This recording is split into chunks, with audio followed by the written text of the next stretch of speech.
The schools are, looking at making sure that the places are safe. But one of the unique things that's happening is a lot of our schools are making more connections to reestablishing the relationship with the land, taking education outside of the four walls of the classroom and really reconnecting to that land-based understanding of what it means to educate Indigenous people. And we found, because everybody's at ground zero right now, everybody's at looking at, the starting point of this is unprecedented times. So it's an opportunity now for a lot of schools to reconnect and reestablish those really powerful relationships that we've had for thousands of years on this territory. Sure. When you say land-based, what are a couple of examples? Yeah, there's connections to sacred spaces and places in our communities. There's also connections to the rivers, to the lakes, to the just general area. Like just standing on the backdrop of this river right here, there is medicines there. There are amazing stories. There's connection points. There's places there that will remind us and teach us about the history that we can't necessarily get inside of a classroom. Sure. You've done some of that work yourself this summer. Can you tell us about it? Yeah, we've had many opportunities to try and get out into the land. I was just recently up into visiting a friend of mine in Malinosa, 15-minute boat ride out to his land, talking about what living off-grid, talking about the connections to his territory, his stories of his family. All of those things are now something that's safer, and it's also more possible now for our children. So, I mean, that's one of the advantages of what's going on right now. Sure. Those are some of the advantages. A number of communities have raised some of the disadvantages. Can you talk about those?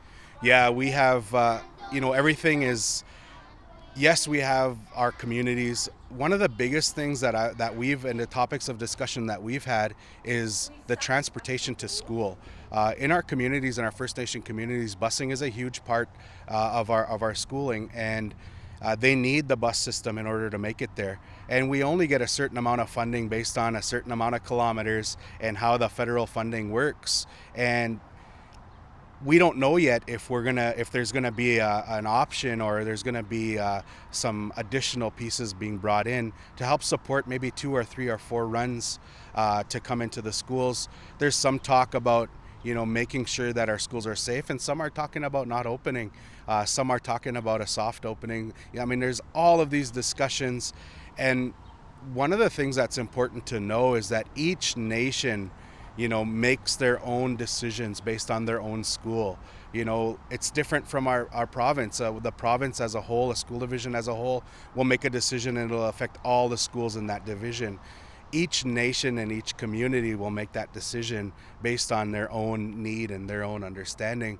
And part of that is just making sure that they're informed of all of that. Sure. Any other costs that people might not consider? Some people have talked about PPE or the actual space in the schools. Yeah, I mean, we can go on to a whole other segment about the funding for First Nation schools, but funding is always an issue. This is adding extra cost to an already stretched system of education. Just like, the province is facing the same thing. Everybody's facing the same situation, but how do we make sure that all of our students maybe have masks? How do we make sure that they all have, there's enough sanitizer, enough soap, and the running water situations, and everything that's happening in our communities are all things that are piling on to the decisions of the school boards in our nations. And really, the number one conversation is always making sure that kids are safe. So we try our best to do that. But we also have a responsibility to educate our kids.